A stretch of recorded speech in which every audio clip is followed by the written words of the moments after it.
February the 12th. It was an idyllic time for me while I was in Australia, taking long walks along the beach and imbibing the quintessential Australian cultural icons like blue bottles. I was able to catch up with family and friends and prepare again for another year in Rome. So I returned to Rome last Sunday, March the 11th.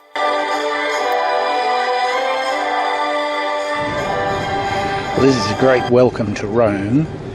We've been waiting here on the ground for about 15 minutes and nothing has happened.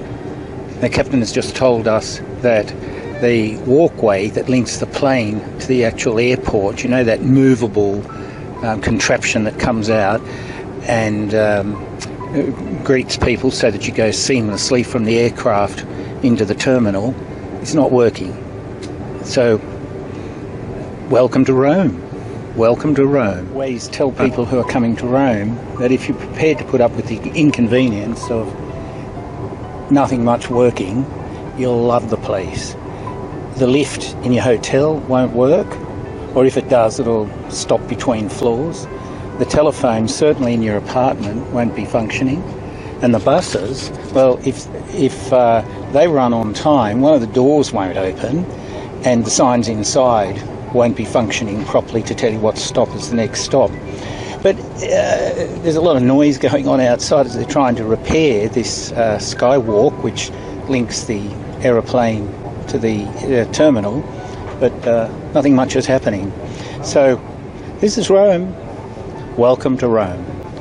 This video is just to show you that I have continued the practice that Ian McGinnity got me into and Pat Smith of walking early in the morning. It's here now at 6:30 I'm in the Villa Borghese Gardens, and there's hardly a soul around except for my cameraman or camera woman who has been so kind to take this video. So it's just a proof that I'm continuing to keep the regime going. Now what this video is about is just showing you that I'm still walking of a morning. Just explain this to us briefly. Oh, that is the Presepio. Oh yeah, Presepio. at San Pietro. Yeah. Getting around Rome can be difficult with cars parked across the pedestrian crossings. They just seem to park where they want to. And today, it's Thursday, I'm on my way down to the Collegio San Colombano for a lecture and a book launch by Norman Tanner. And in doing so, I passed the British Embassy. It was right next door to us, basically, and next door to the old Porta Pia gate designed by Michelangelo. It's significant, of course, because of the history of the loss of the Papal States. To the left, you can see the compound, which is now the French Embassy to the Holy See. I'm going down to Via Nomentana. This street here is Venti Settembre, called Venti Settembre because the troops broke through the wall, not through this gate here, but the wall just down there a little bit, and that happened on the 20th of September 1870. This building at the back of me here is the French Embassy to the Holy See. This building over here to the right is the British Embassy, and this is the 20th of September, and it goes into Nomentana leading down to the left. In 1870, the troops broke through this wall, and they actually broke into what we now know as the French Embassy to the Holy See. But in those days, it was owned by Bonaparte's sister, Paolina. So it's called the Palazzo Paolina. This building over here, which we see, is the British Embassy, and that's design. It's brutalist. It's very horrible, I think, but it's done by Sir Basil Spence. And in 1971, that building was built in 1971. So we'll have a look at Nomentana, where I'm going to a lecture down there. Troops in the service of the Kingdom of Italy on the 20th of September 1870, stormed the Aurelian walls, which had been built in 275. These walls were meant to defend Rome from invaders. They were the last bastion of defence for Pius IX and of the Papal States. The walls are 19 kilometres long, 3 metres thick and 8 metres high. Pius IX said there was to be no bloodshed, but he didn't want it to appear that he was just giving in either. 42 names of Italian troops who died are preserved here and recorded here in this monument. No names of the Papal army are recorded. This is one of the 18 gates you can see there in the Aurelian Wall. Normantanus Street is important because just past where we can see here in this picture is the Australian Embassy. It's also at the end of that street in 799 was a meeting between Leo III and Charlemagne, who was crowned on Christmas Day in 800.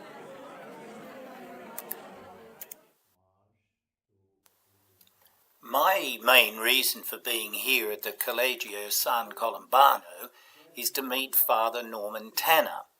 What you're seeing here on the screen are bishops from Pakistan.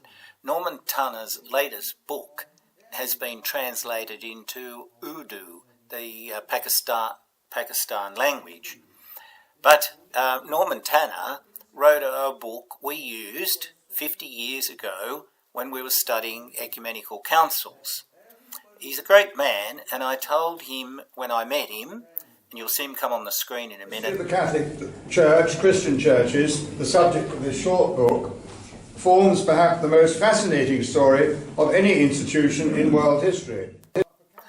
I told him how I once wrote an essay for Ed Campion in which I boldly made the claim that Rosemary Goldie, a woman with strong Parramatta connections, was the first woman to go onto the floor of an ecumenical council.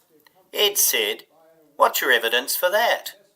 How do you know the emperor at Nicaea didn't put on a couple of belly dances to entertain the council fathers?"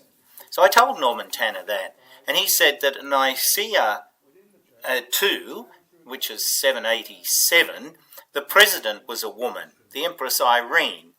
But he said the same was also true at Chalcedon in 451. So I was wrong about Rosemary Goldie being the first woman to go onto the floor of an ecumenical council. So I'll catch up with Ed and tell him that.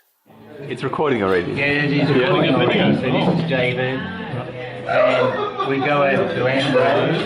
Say hello to Ambrose. Oh, this one's Michael. He's with the group here. He's with the community that's come here. And this is Brother Ambrose. To Ernie and Edith.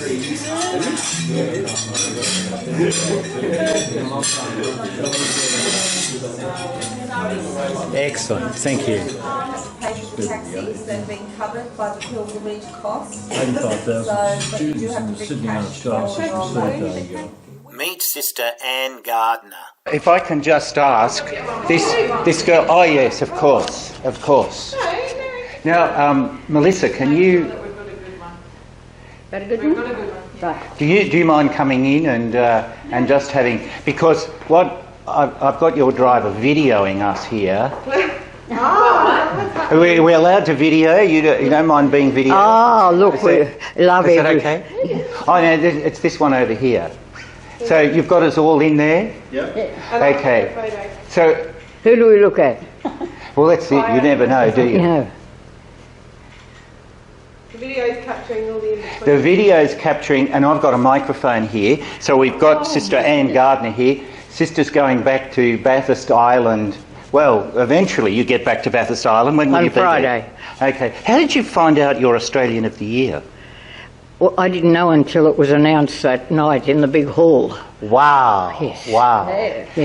And I should introduce you to Her Excellency, the Australian Ambassador to the Holy See.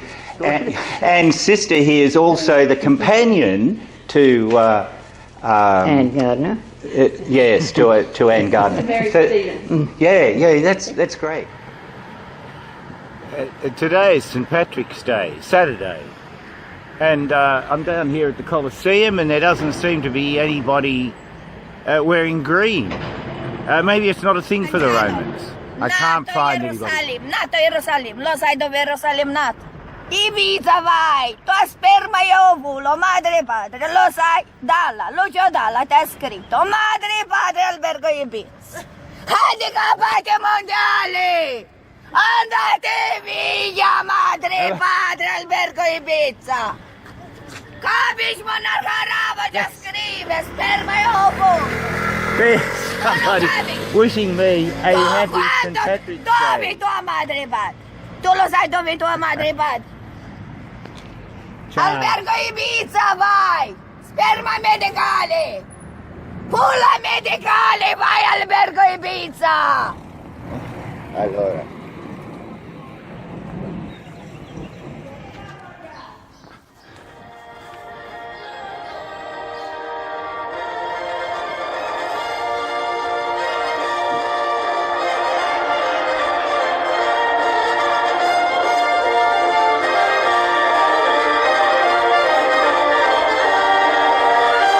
Well, I think that licenses me to stop those early morning walks. That might be the end of my walking regime.